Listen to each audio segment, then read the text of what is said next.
Good morning, Francesca Duffy, Spanish tutor for the Hablan Andolieri Education and Training Board. Buenos días a todos.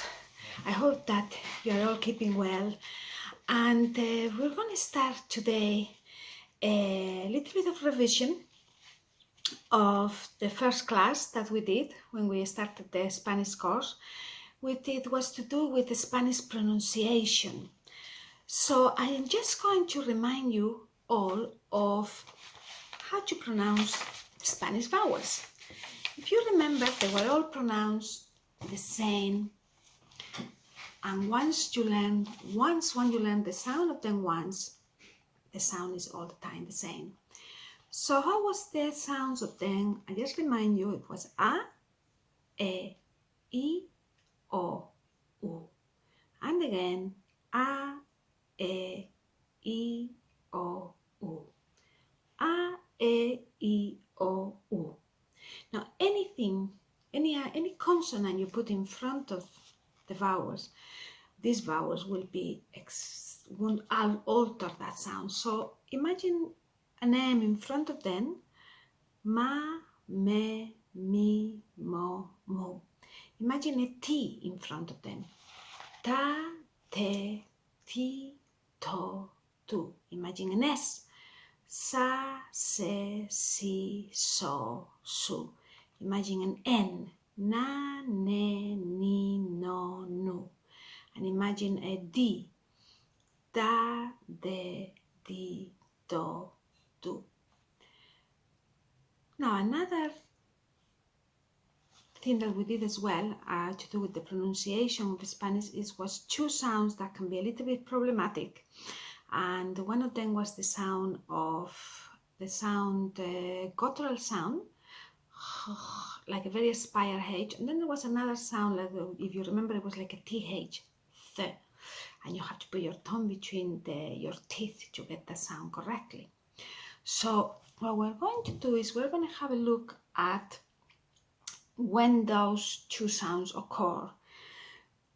Now, if you have a look here, I was highlighting for you the letter C and the letter G. The letter C, what happens is that if you have those three vowels next to the C, the sound was ka, ko, ku. But if you have those other two vowels next to the letter C, the sound was like a TH, the and thi. So, the and thi, Barcelona. Now the other problematic sound was to do with the very aspire H. When does this occur? Now let's have a look at the letter G. If the G was together with these three vowels, the sound was easy enough, go, ga, gu. But when you have the letter G with these two other vowels, then the sound was coming from your throat like a very aspire H. He and he. So let's go over this again. A, E, I, O, U. A, E, I, O, U. Ka, ko, ku. The, thi. Ga, go, ga, gu. He, he. So remember the vowels, that will be your anchor. So we're going to do a little bit of practice. Now if you remember, I gave you a page like this, and what we were doing was reading those places, and we're going to try to do that. Some of you may not have the page, but I'm just going to kind of close it up to the screen, and I'm just going to read the places following those rules and a few more that I am going to remind you as we're going along. And maybe you can repeat after me. The first, there are countries and places in Spain and South America. The first one is red, Chile. I just continue on. Well, the letter CH, by the way, is the same pronunciation as in English. Cha, che, chi, cho, chu. So we'll continue with España. Now, the next one you see two L's. So sometimes you may come across words in Spanish that have two L's, and that's pronounced L, Mallorca. Not to worry too much. If you say Mallorca, that's okay as well. But the correct Spanish Castilian will be Mallorca. Peru, you have a father there in the U, that's stressing the syllable. Now sometimes you come across as well two O's, so you double the O, you roll the O, Andorra. Now the next one you have a H, a little reminder of that rule with the H, it was, if you remember correctly, it was at the beginning of a word, you don't pronounce it, so that was read Honduras, Honduras. A lot of words you may come across with the letter J, so that was read like a very aspire H, San Jose. Now the letter Q, what happens with the letter Q was that it was always followed by a silent U. So the capital of Ecuador there is read Quito. La Paz, the letter Z there, you read that as well, yes, at the end of the word. It's like a TH, La Paz. If you continue on to a very famous place, I'm sure some of you have been there, Canarias. So it's not Canarias. Remember what we were saying about the vowels, always read the same, Canarias. Colombia.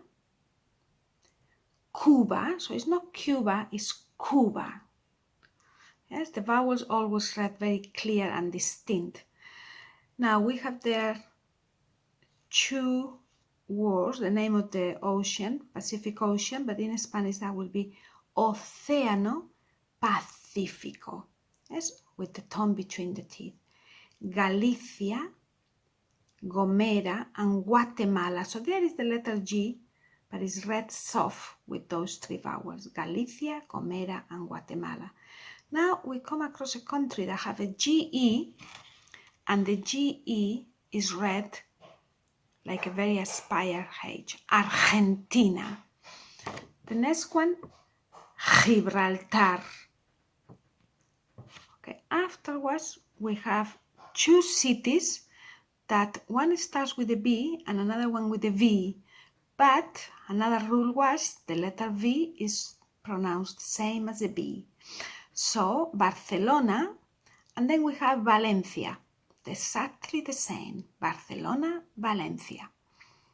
Now we come across now a city, two words, but the second word starts with a H, therefore silent, La Habana. And the next one, it has a V, pronounced like a B, but all the vowels has to be read Montevideo. The next one, Dinamarca, Granada, Madrid, and Extremadura.